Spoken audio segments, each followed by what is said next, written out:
Assalamualaikum warahmatullahi wabarakatuh. Waalaikumsalam warahmatullahi wabarakatuh. Bismillahirrahmanirrahim. Alhamdulillahilladzi faddalana bil imani wat tauhid wa waffaqana li ibadatihi wa dzikrihi was salah. Asyhadu an la ilaha illallah wahdahu la syarika lah wa asyhadu anna Muhammadan abduhu wa rasuluh. Allahumma shalli wa sallim wa barik ala nabiyyina Muhammad wa ala alihi wa sahbihi ajma'in. Amma ba'du. Rabbi shrah li sadri wa yassir li amri wahlul 'uqdatam min lisani yafqahu qawli. Rabbi zidni ilma warzuqni fahma.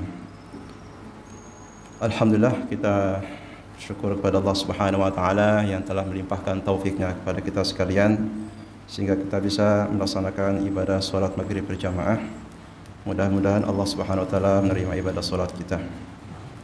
Salawat dan salam semoga senantiasa terlimpahkan kepada Nabi kita Muhammad sallallahu alaihi wasallam, keluarga, para sahabat serta umatnya yang senantiasa menjadikan beliau sebagai suri tauladan dalam kehidupan ini dan senantiasa berpegang teguh dengan sunnah-sunnahnya sampai hari kiamat. Para jamaah yang Allah Subhanahu wa taala muliakan, pertama ulun menyampaikan terima kasih jazakumullah khairah kepada para pengurus takmir Langgar Miftahul Jannah Komplek Gria Permata yang telah memberikan kesempatan kepada ulun untuk sedikit sharing atau berbagi apa yang bisa ulun sampaikan. Mudah-mudahan ada manfaatnya untuk kita semuanya. Pada kesempatan ini insya-Allah kita akan membicarakan tentang perkara yang sangat penting bagi kehidupan kita sebagai seorang muslim. Tema kita adalah bagaimana caranya kita mengumpulkan pundi-pundi kekayaan akhirat kita. Karena selama ini yang selalu menumpuk dalam pikiran kita itu bagaimana kita bekerja keras, bahkan ada bekerja cerdas ya, untuk menjadi orang kaya. Sehingga pemikiran itu kemudian mempengaruhi banyak para pemuda, para remaja berlomba-lomba untuk mengumpulkan duit atau menjadi orang kaya ya, dengan tampil di YouTube dan sebagainya ya. Tetapi sebagai seorang muslim, prinsip kita adalah kekayaan itu bukanlah kaya materi, tetapi kekayaan itu adalah manakala Allah Subhanahu wa taala memudahkan kita untuk beramal saleh. Kekayaan itu adalah bagaimana kita senantiasa menyiapkan bekal berupa amal saleh menuju kepulangan kita di akhirat nanti.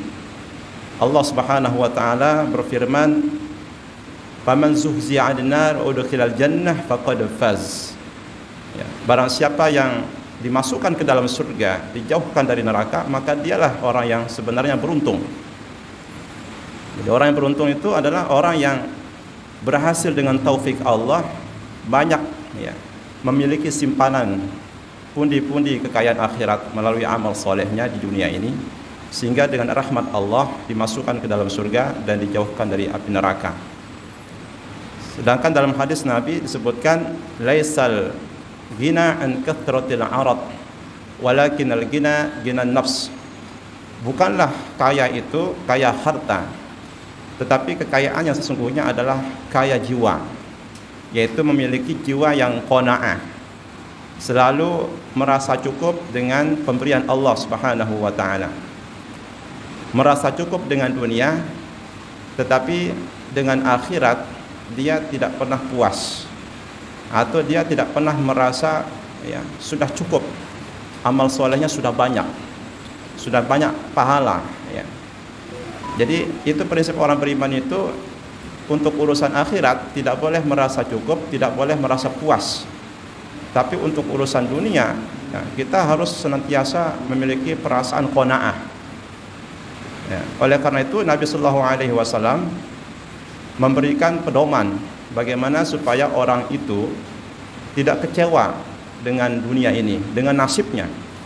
Karena masing-masing manusia itu dalam urusan rezeki sudah ditakdirkan ya, tidak semua manusia itu lahir sebagai orang kaya, dan tidak semua mereka lahir sebagai orang miskin.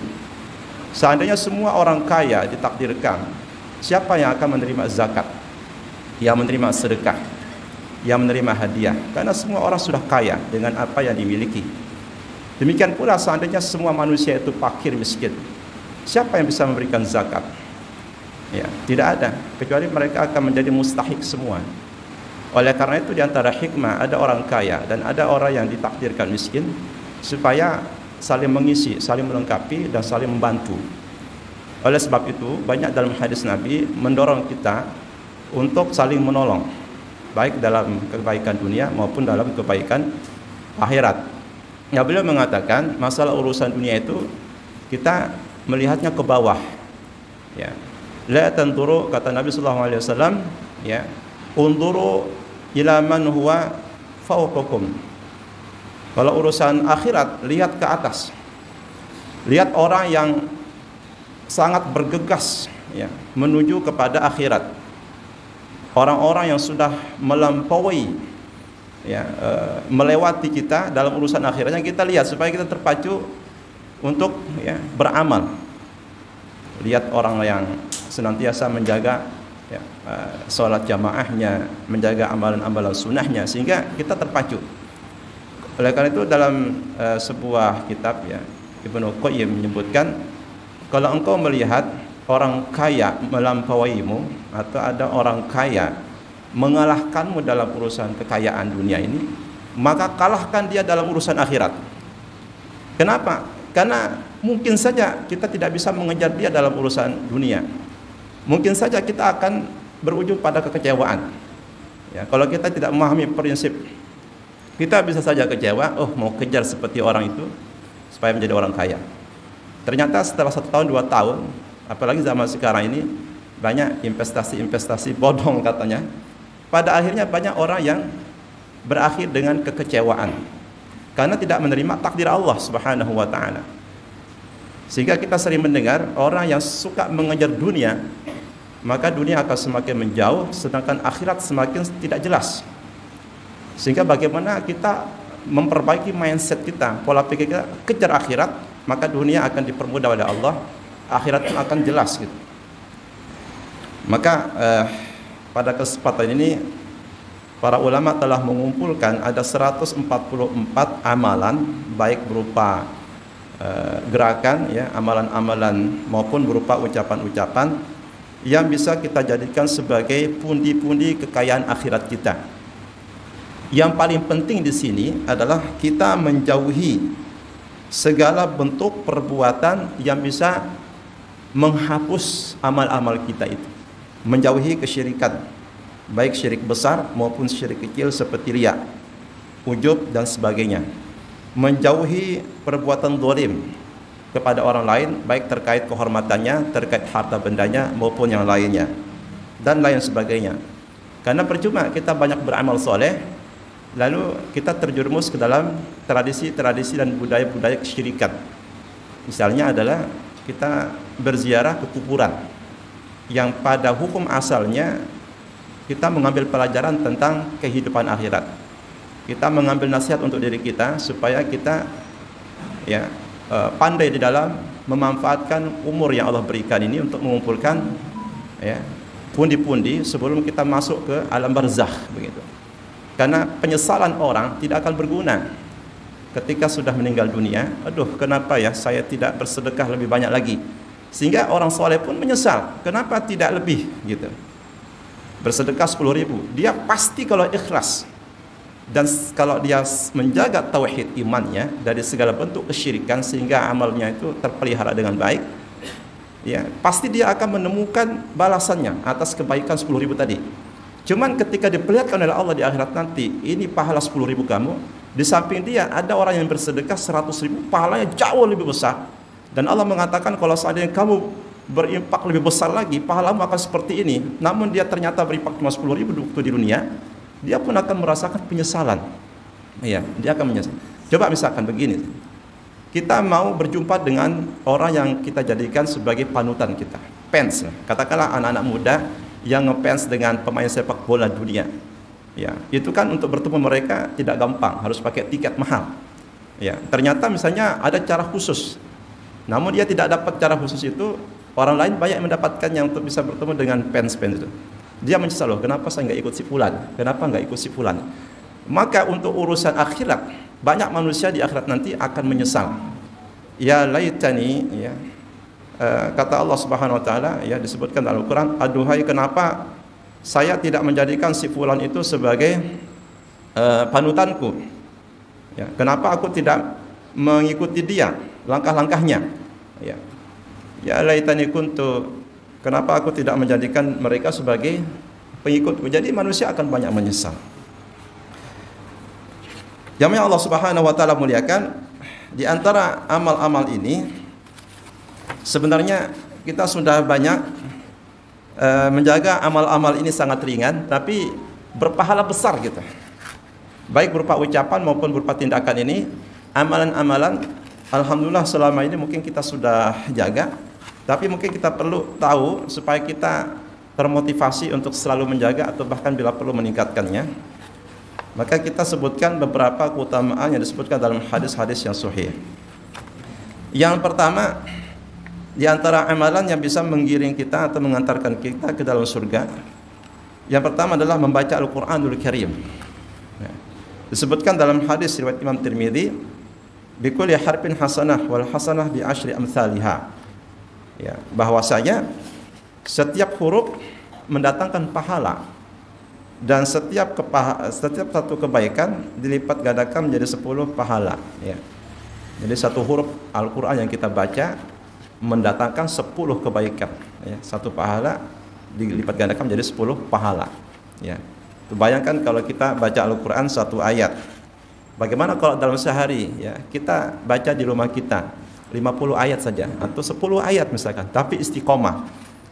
Karena amalan yang paling dicintai Allah itu adalah amalan sedikit yang istiqomah, ya. Bukan amalan yang kuantitasnya banyak tapi terputus, ya. Ini yang pertama. Yang kedua, qiraatus suratil Baqarah, yaitu membaca surah Al-Baqarah. Sebagaimana disebutkan dalam hadis riwayat Muslim, bahwasanya di dalam surah Al-Baqarah ini ada keberkahan, wa wiqayah minas siharah, dan juga ada penjagaan daripada sihir-sihir. Ini Al-Baqarah ini. Kemudian wa yafirru asy-syaitan minal bait idza quri'at fihi. Syaitan akan lari menjauhi rumah yang dibaca di dalamnya surah Al-Baqarah, ya. Bayangkan banyak orang yang menempuh berbagai cara untuk menjaga rumahnya dari segala bentuk gangguan syaitan, jin, ataupun gangguan-gangguan, ya, mitos atau sihir atau tukang dukun atau santet dan sebagainya. Auzubillah min dzalik. Dalam agama Islam cukup dengan baca Al-Qur'an surah Al-Baqarah maka mendapat jaminan terpelihara dari segala bentuk gangguan, ya. Di antaranya surah Al-Baqarah ada keberkahan dan ada jaminan terpelihara dari para sihir, dan juga syaitan tidak akan mau masuk rumah. Karena syaitan itu bisa masuk setiap saat mengikuti kita. Masuk bahkan setiap detik senantiasa ada qarin. Nabi menjelaskan dalam hadis, tidak ada satupun di antara kalian kecuali ada qarin yang senantiasa mengikuti dia. Qarin dimaksud di sini adalah syaitan, jin. Ya, kenapa? Karena kalau jin itu dari golongan kufur, dari golongan orang yang tidak beriman kepada Allah, maka dia adalah syaitan. Maka dia akan berusaha dengan segala cara untuk menjerat manusia, membuat perangkap supaya mereka melakukan maksiat, atau sedikitnya adalah melupakan amal soleh. Ya, misalnya hubungan suami istri, lupa dia baca doa. Nah, setidaknya ketika dia meninggalkan adab hubungan suami istri dengan baca doa, ternyata dia lupa, syaitan di situ punya peran, punya andil, ya. Sedangkan dalam hadis Nabi disebutkan orang yang membaca doa sebelum dia melakukan hubungan suami istri, seandainya kata Rasulullah ditakdirkan lahir seorang anak dari hubungan tersebut, maka anak itu akan terpelihara dari syaitan, dari gangguan jin dan syaitan. Bagaimana masuk kamar mandi, ya. Jadi bayangkan, luar biasa ini. Qarin itu akan senantiasa mengikuti kita. Namun dengan membaca surah Al-Baqarah, rumah kita insyaallah aman, ya. Jadi ada orang yang menjaga rumahnya dengan anjing supaya tidak masuk pencuri, atau dengan tembok yang di atas tembok itu dipenuhi dengan beling, ya, atau duri kawat dan sebagainya.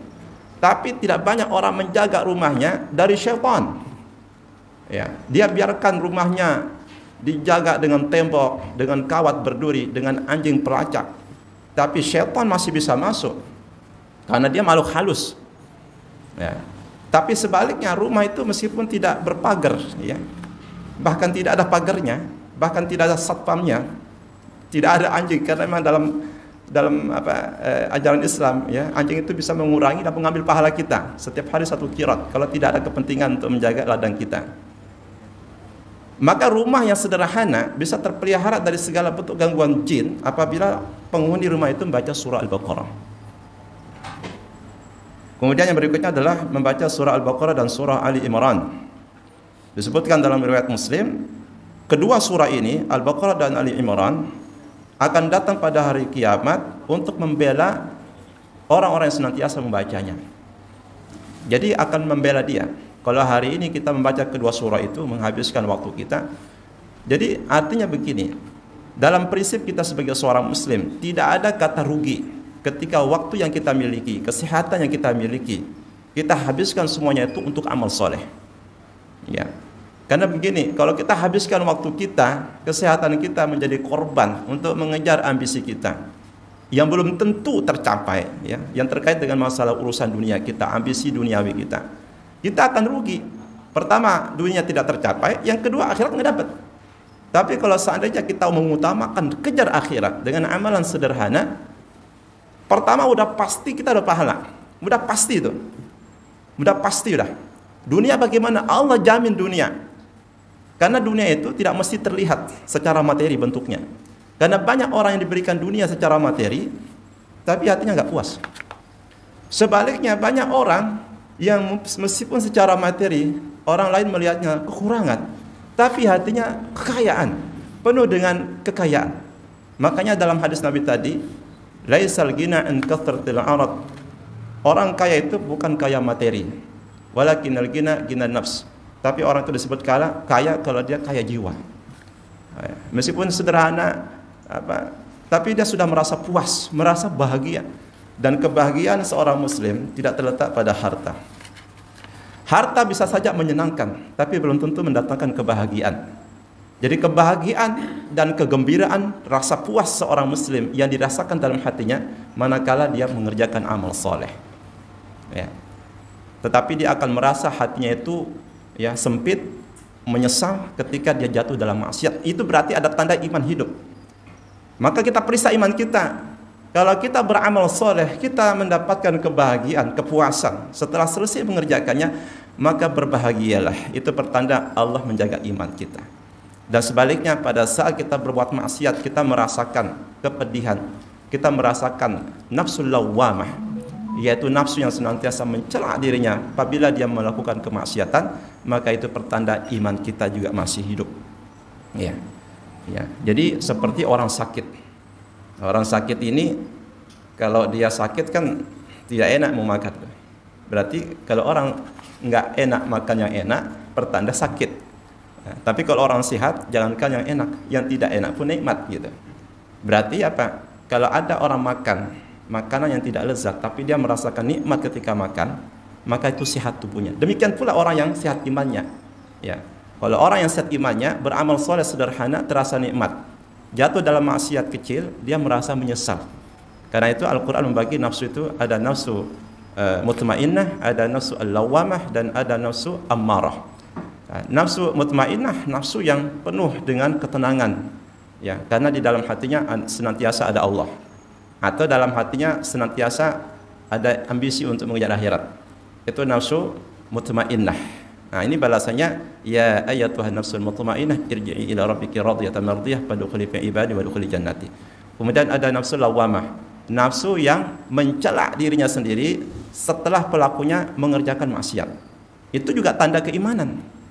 Jadi tidaklah satu pun jiwa menyesali perbuatan maksiat kecuali menandakan jiwa itu masih dipenuhi iman. Nah, kenapa? Karena nafsu itu nafsu bil ammarah. Inna nafsa, kata Nabi Yusuf dalam surah Yusuf, Allah mengisahkan tentang ucapan yang diucapkan oleh Nabi Yusuf, inna nafsa la ammaratun bisu. Sesungguhnya jiwa manusia itu selalu menyuruh pelakunya kepada keburukan. Jadi memang jiwa ini selalu mendorong kita untuk berbuat keburukan. Ya. Jadi memang media atau sarana syaitan untuk menggiring kita berbuat maksiat, nafsu, syahwat. Sehingga kebutuhan nafsu itu syahwat-syahwat. Sedangkan kebutuhan iman itu adalah amal soleh, amal soleh.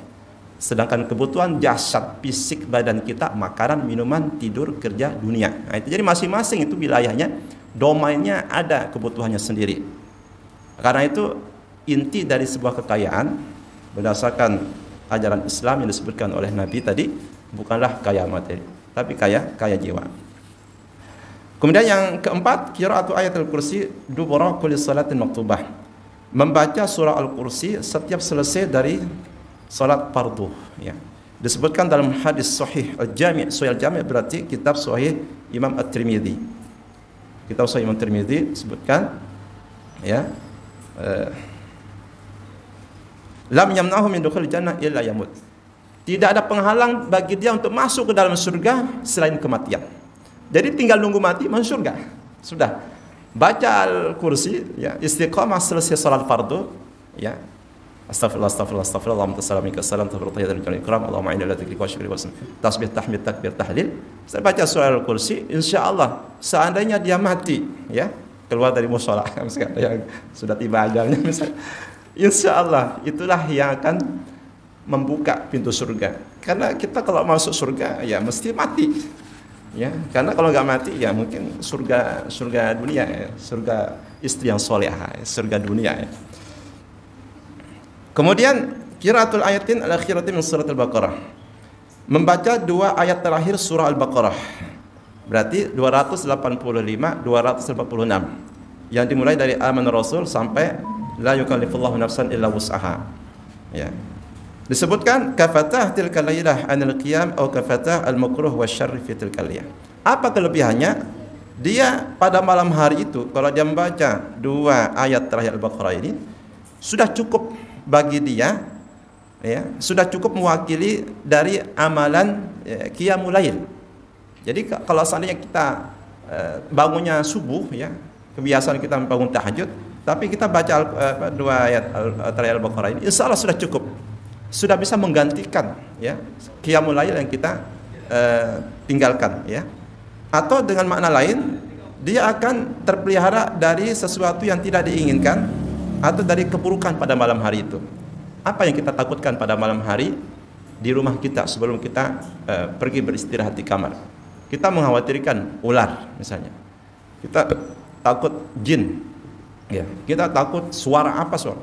Tapi kalau kita baca ini, maka Allah akan menjaga.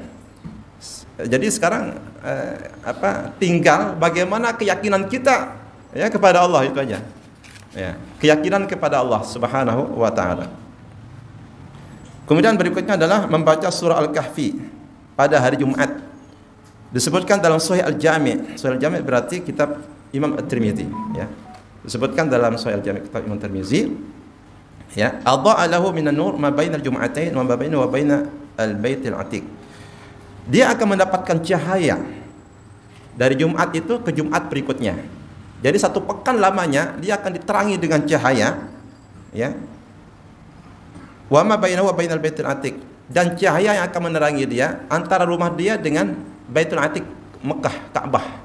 Bayangkan sepanjang itu cahaya yang menerangi kalau kita membaca surah Al-Kahfi pada hari Jumat. Bagaimana kalau kita hafal 10 ayat pertama surah Al-Kahfi atau 10 ayat terakhir surah Al-Kahfi? Disebutkan dalam hadis Muslim, ta'sim min fitnatid dajjal. Ya, dia akan terpelihara dari fitnah Dajjal. Ya, karena Dajjal ini termasuk salah satu pertanda kiamat besar. Karena tanda-tanda kiamat besar itu, ya, kurang lebih ada 10 atau lebih kurang sedikit. Ya, di antara tanda kiamat besar itu adalah kemunculan Dajjal.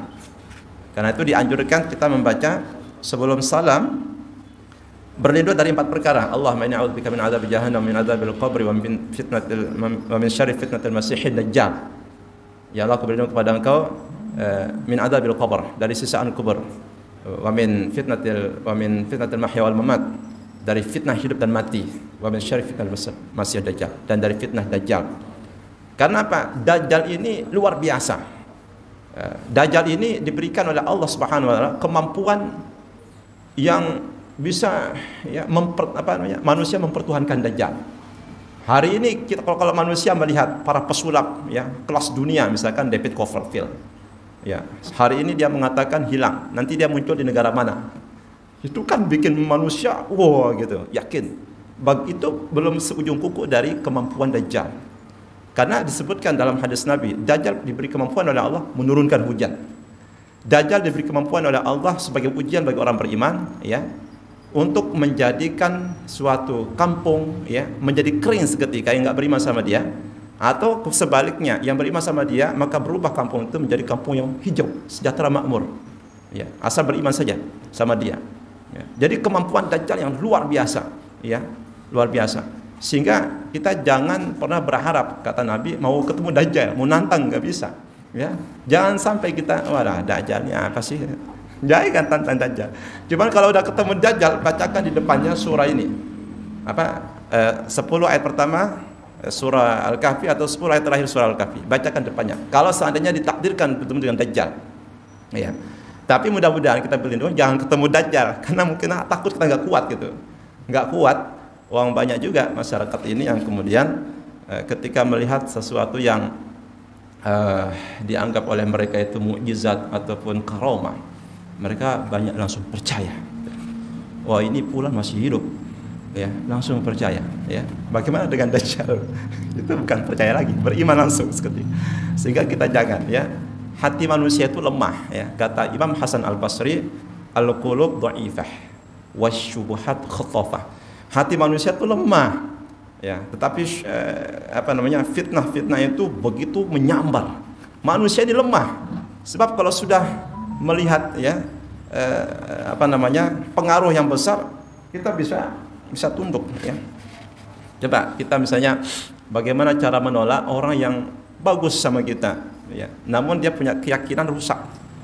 Akhirnya kita ikut dia, ya kan? Padahal keyakinannya rusak misalnya. Oh, karena kita menganggap, wah, ini kan guru gitu kan. Guru nggak bisa dilawan, ya, guru tidak boleh dilawan. Padahal dalam Islam itu siapapun selain Nabi dan Rasul tidak ada yang maksum. Setiap manusia sepanjang dia bukan Nabi dan Rasul sangat dimungkinkan jatuh dalam salah. Tidak ada jaminan, ya. Maka kita memilih orang itu bukan berdasarkan, ya, oh, ini sudah guru atau bukan, tapi dia sumbernya dari mana, ya. Kalau sesuai dengan Quran dan Sunnah maka kita ambil siapapun yang menyampaikan. Tapi kalau sudah menyimpang dari kedua sumber ini, ya, maka siapapun orangnya, maka kita harus waspada, ya, antisipasi demi keagamaan kita. Karena yang terpenting itu adalah menyelamatkan agama. Ini sesuai dengan maqasidus syariah.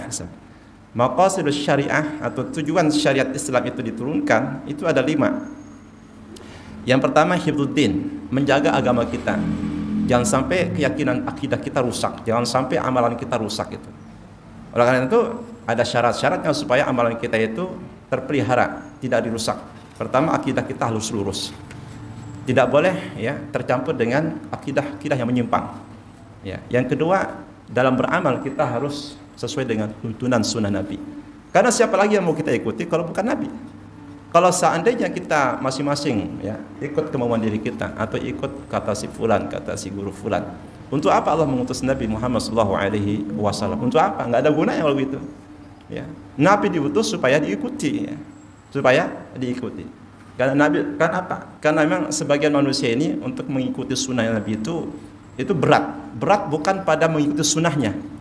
Berat karena hati manusia itu untuk mengikuti kebenaran. Karena kalau sudah manusia mencapai suatu kedudukan sosial tertentu, dia semakin berat gengsinya. Abu Jahal itu, Bapak Ibu yang Allah muliakan, nggak ada ibu-ibu ya. Abu Jahal itu ketika bertemu 2 pasukan dalam perang Badar, ya, Nabi Muhammad SAW berdoa kepada Allah luar biasa supaya pasukan kecil 313 orang pasukan sahabat dimenangkan oleh Allah Subhanahu wa taala menghadapi 1000 pasukan pimpinan Abu Jahal. Dan Abu Jahal pun tidak mau tertinggal berdoa kepada Allah. Jadi orang-orang musyrik itu, Bapak yang Allah muliakan, jangan sampai salah pikir. Mereka adalah orang yang tahu Allah. Ya, mereka sebut Allah. Nama mereka Abdullah bin Ubay bin Salul, ya, gembong kelompok orang-orang munafik. Namanya bagus-bagus, ya, namanya bagus. Tapi mereka menyekutukan Allah, menyertakan makhluk ketika beribadah kepada Allah. Kalau dikatakan kepada mereka, kenapa engkau beribadah menyembah patung berhala? Mereka menjawab, kami tidak menyembah patung berhala ini. Lata, Uzat, Manat, Hubal, enggak. Kami menjadikan mereka sebagai perantara, semakin dekat kami kepada Allah. Jadi itu alasannya. Ya, Padahal itulah bentuk penyembah yang sebenarnya. Karena Allah tidak ingin sama sekali ada perantara antara hamba dengan dirinya, kecuali dengan yang disyariatkan oleh Allah Ta'ala. Dan misalnya kita bertawasul. Tawasul itu kan ada dua. Ada tawasul yang syar'i, yang sesuai dengan syariat, tidak menyimpan dari akidah. Aduh ini. Dan ada tawasul yang dibumbui dengan kesyirikan. Misalnya apa yang syariah? Yang sesuai dengan syariah kita menjadikan amal soleh kita sebagai perantara, bertawasul dengan amal soleh. Ya. Dan disebutkan dalam hadis Bukhari kan tentang 3 orang yang terperangkap dalam gua, kemudian mulut gua itu tertutup oleh batu besar. Mereka tidak bisa keluar kecuali setelah mereka bertawasul dengan amal soleh mereka. Ya. Ya, ada yang bertawasul dengan baktinya kepada orang tuanya, ada yang tawasul dengan keberhasilan dia menghindari godaan wanita cantik, ya. Tawasul dengan amal soleh. Kemudian tawasul dengan asmaul husna, nama-nama Allah dan sifat-sifat Allah. Kemudian tawasul dengan apa? Tawasul dengan orang soleh yang masih hidup, ya. Jadi meskipun kita yakini di masa hidupnya iya dia orang soleh, bahkan kita yakini wali, tapi kalau sudah meninggal dunia, maka mau tidak mau sunnah Nabi kita harus kedepankan, ya. Kita kedepankan sunnah Nabi. Dia meninggal dunia, yang dibutuhkan oleh mereka adalah doa dari orang yang hidup, istighfar dari orang yang masih hidup. Karena bagaimana mungkin ya secara logika orang mati bisa memberikan pahala atau bisa mengabulkan permintaan. Yang bisa mengabulkan permintaan ya Allah Subhanahu wa taala. Ya, orang sudah meninggal, selesai, tidak ada lagi kesempatan. Jangankan untuk dirinya, jangankan untuk orang lain, untuk dirinya nggak bisa lagi. Karena Nabi mengatakan, "Idza mata ibnu Adam inqata'a anhu amaluhu illa min salas." Kalau orang sudah meninggal dunia selesai sudah. Kecuali dari mana? Kalau dia punya sedekah jariyah, kalau dia punya anak soleh yang senantiasa mendoakannya. Ya, dan kalau dia punya ilmu yang bermanfaat bagi orang lain. Karena kalau sudah meninggal di alam barzakh selesai, dia punya urusan menghadap malaikat, menerima balasan. Ya, kalau dia baik-baik, kalau dia buruk maka bisa disisa sementara, nanti di akhirat selamat atau berlanjut sampai akhirat. Nauzubillah min dzalik gitu. Nah, kemudian yang berikutnya membaca surah Al-Mulk, tabarakalladzi biyadihil mulk. Disebutkan dalam hadis riwayat Abu Dawud dan yang lainnya, tashfa' li sahibi hatta yughfar lahu. Surah ini akan memberikan syafaat kepada kita di hari kiamat dan ya, sampai kita diampuni, ya. Jadi jumlahnya 30 ayat. Ini akan datang sebagai pemberi syafaat. Secara keseluruhan, Al-Qur'an itu akan memberi syafaat kepada kita secara keseluruhan. Tetapi kalau kita membaca hadis-hadis Nabi, ya, masing-masing surah atau surah-surah tertentu itu punya keutamaan, punya fadilah-fadilah. Misalnya adalah Al-Ikhlas, ya, yang membaca Al-Ikhlas sama dengan membaca sepertiga Al-Quran. Yang membaca Al-Fatihah sama seperti membaca satu Al-Quran. Karena apa? Karena di dalam Al-Fatihah itu ada satu ayat yang menjadi inti keseluruhan surah Al-Quran, yaitu ayat yang kelima, iyyaka na'budu wa iyyaka nasta'in. Dan Al-Fatihah itu juga ya menghimpun, ya, disebut dengan Ummul Quran, induknya Al-Quran, menghimpun semua tema yang dibicarakan Al-Quran. Tema apa? Tema akidah, tema sejarah, tema hukum, tema akhlak, tentang semuanya dihimpun dalam satu surah yang namanya Al-Fatihah. Kemudian Al-Kahfi sebutkan. Tapi secara keseluruhan Al-Quran itu akan berikan syafaat, sebagaimana disebutkan dalam hadis Nabi, Iqra'ul Quran fa innahu ya'ti yaumil qiyamah syafi'an li ashabi. Bacalah Al-Quran mumpung masih hidup. Karena Al-Quran nanti ketika engkau membacanya di dunia akan datang pada hari kiamat memberi syafaat kepadamu. Pada hari itu setiap orang butuh syafaat. Coba kalau di dunia ini, ya. Di dunia ini kita kalau punya perkara sampai di pengadilan, sampai di sidang, ya. Siapa yang kita butuhkan? Advokat, pengacara, pembela hukum. Kalau kita nggak punya advokat, kita minta bantuan ke LBHI, ya, Lembaga Bantuan Hukum. Ya, kalau kita nggak punya link, nah, bingung kita. Tinggal nunggu aja jeruji besi. Nanti di hari kiamat kondisinya dahsyat lagi. Karena ujungnya cuma dua. Kalau nggak ke surga, neraka mampir dulu. Nah inilah. Kalau di dunia masih mending, masih setahun, masih 2 tahun orang di penjara, keluar lagi. Tapi keluar lagi menjadi ahli lagi dia. Tadinya masuk penjara karena curi ayam, nanti keluar penjara bisa mencuri sapi. Tadinya curi kendaraan, ya, nanti keluar masuk penjara bisa curi mobil gitu. Kenapa? Karena memang hukum di negara kita tidak bisa menimbulkan efek jerah, ya. Semakin membuat orang penasaran, aduh hari ini aku gagal ya curi motor. Belajar sama di sampingnya yang berhasil mencuri mobil masuk penjara dia. Gimana cara kamu mencuri mobil? Keluar dia, besok bisa curi mobil. Ya, jadi memang tidak ada yang bisa menimbulkan efek jerah di sini. Ya. Nah, kalau di Islam itu kan ada maqsad syariah, ada tujuan mengapa Allah turunkan syariat. Di antaranya hifdzul mal, yaitu menjaga harta manusia. Ya. Dalam rangka menjaga harta manusia, maka syariat Islam ini ya kemudian mengatur ketentuan-ketentuan hukum yang terkait masalah harta. Siapa yang mencuri harta orang lain maka hukumnya sekian. Siapa yang mencuri seperempat harta, seperempat dinar, ya, 1 dinar sekitar 4.800.000. Seperempatnya berarti berapa? 1.200.000. Ia mencuri ya harta senilai itu dipotong tangannya. Ya, dipotong tangannya kalau dalam syariat Islam, hukum pidana Islam. Atau kalau misalkan lebih mudahnya lihat Saudi, ya. Qisas di situ, qisas. Makanya Allah katakan, walakum fil qisasi hayatu ya ulil albab. Kalau kau tegakkan qisas, di situ ada kehidupan buat kamu. Jadi orang melihat bagaimana qisas itu ditegakkan, disaksikan oleh ratusan orang. Ya, mau melakukan tindak pidana kejahatan, berpikir dulu. Ya, kalau enggak ini hilang di leher gitu. Atau hilang di tangan, enggak usah lagi. Mencuri lagi, hilang lagi tangan sebelah. Mencuri lagi, hilang kaki kanan. Mencuri lagi, hilang kaki. Selesai. Jadi situlah orang itu ya akan belajar bagaimana cara menimbulkan efek jerah kepada pelaku kejahatan. Kemudian surah Al-Kafirun disebutkan keutamaannya, qul ya ayyuhal kafirun, dalam kitab Sahih Al-Jami' Imam Tirmidzi, yaitu ta'dil rubul Quran. Surah ini kalau kita baca, pahalanya sama seperti kalau kita membaca seperempat Al-Quran. Al-Quran ada 114 surah. Kalau kita bagi seperempat berarti berapa surah itu? Ada sekitar 25 atau 20 berapa? Ya. 25 lebih ya. 27 atau 20 berapa ya? Ya, kalau kita baca surah Al-Kafirun ini sama seperti kita membaca hampir 27 surah dalam Al-Quran, seperempatnya. Ya. Tapi jangan pula kita misalkan kuliah Al-Kafirun selesai, dia sudah baca Al-Quran sudah, bahkan seperempatnya belum baca ya. Jadi terus itu aja yang dibaca ya. Ya. Padahal banyak surah lain. Nah, kecuali kalau kita mau belajar tafsirnya ya, Al-Kafirun ini. Kemudian membaca Al-Kafirun ini pada saat kita mau tidur bara'atun minasyirik, yaitu kita berlepas dari segala bentuk kesyirikan. Kenapa dari bentuk kesyirikan? Karena penekanan surah ini ada pada kesyirikan, ada pada tauhid. Di situ Allah Subhanahu wa taala memerintahkan kepada Nabi kita untuk mempertegas pernyataan. Qul ya ayyuhal kafirun. Katakanlah Muhammad pada mereka, wahai orang-orang kafir. La a'budu ma ta'budun. Aku tidak akan menyembah patung-patung yang kamu sembah. Demikian kamu tidak menyembah Tuhan yang kamu sembah. Jadi tidak ada kompromi lagi.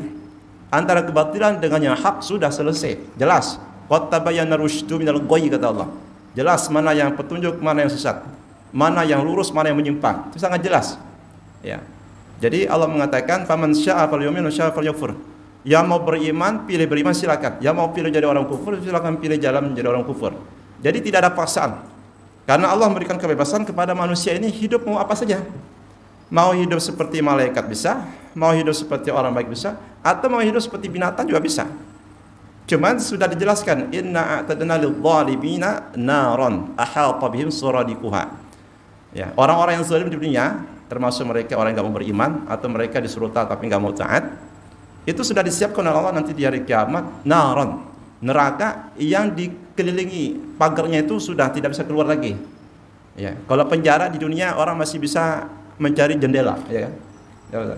Nah, beliau ini ahli. Kalau di penjara Jurji orang bisa pikir, apalagi kalau sudah jadi gembong narkoba itu ya. Kemarin yang pidana terbunuh itu ya, siapa nih? Yang sudah taubat itu, masya Allah, itu luar biasa. Dia mati, ya, akhir hayatnya taubat, luar biasa. Ini kita ingat dengan hadis Nabi ya. Hadis Nabi tentang 100 orang yang sudah membunuh 100 orang. Di akhir hayatnya dia taubat, Allah berikan taufik. Dan tidak ada orang bisa beramal saleh tanpa taufik Allah. Kita ini bisa hadir di sini itu semata-mata taufik Allah, bukan karena kita yang kuat ya. Andai kata Allah berkehendak kita jadikan sesat, kita sesat kita ini. Ya, alhamdulillah karena itu Allah mengatakan walaula fadlullahi wa rahmatuhu ma zaka minkum min ahad. Kalau bukan karena rahmat Allah dan karunia-Nya, tidak ada seorang pun di antara kamu yang menjadi orang soleh. Ya. Kemudian yang terakhir ini membaca surah Al-Ikhlas. Nah, membaca surah ini disebutkan dalam hadis yang disahihkan oleh Syekh Al-Albani, "Banallahu lahu baitan fil jannah." Allah bangunkan baginya sebuah rumah di surga. Ya. Kenapa? Karena ini surah berbicara tentang tauhid. Maka disebut dengan surah Al-Ikhlas. Meskipun di dalam surah ini ada 4 ayat enggak ada kata ikhlas. Tapi disitulah inti ikhlas, inti tauhid. Karena tauhid itu intinya adalah memurnikan segala bentuk keyakinan, kepercayaan selain kepada Allah. Keyakinan kepada makhluk hilangkan, ya. Kepercayaan kepada siapapun hilangkan. Cuman ada kepercayaan dan keyakinan yang kuat kepada Allah Ta'ala. Dan keyakinan inilah yang bisa meningkatkan kualitas tawakal. Jadi kenapa orang-orang itu mengorbankan waktu, bahkan mengorbankan segala yang dimiliki untuk mengejar dunia? Karena kurang tawakal kepada Allah Ta'ala, ya. Dia pikir kalau tidak bekerja keras, rezeki nggak datang. Padahal rezeki itu bisa datang meskipun nggak kerja, ya. Cuman orang itu butuh tawakal aja, ya. Kerja sebisa mungkin, ya. Karena Nabi perintahkan bekerjalah, jangan sampai mengorbankan kewajiban. Insya Allah rezeki datang. Ya, insya Allah ini banyak. Mudah-mudahan kalau ada kesempatan kita bisa lanjutkan.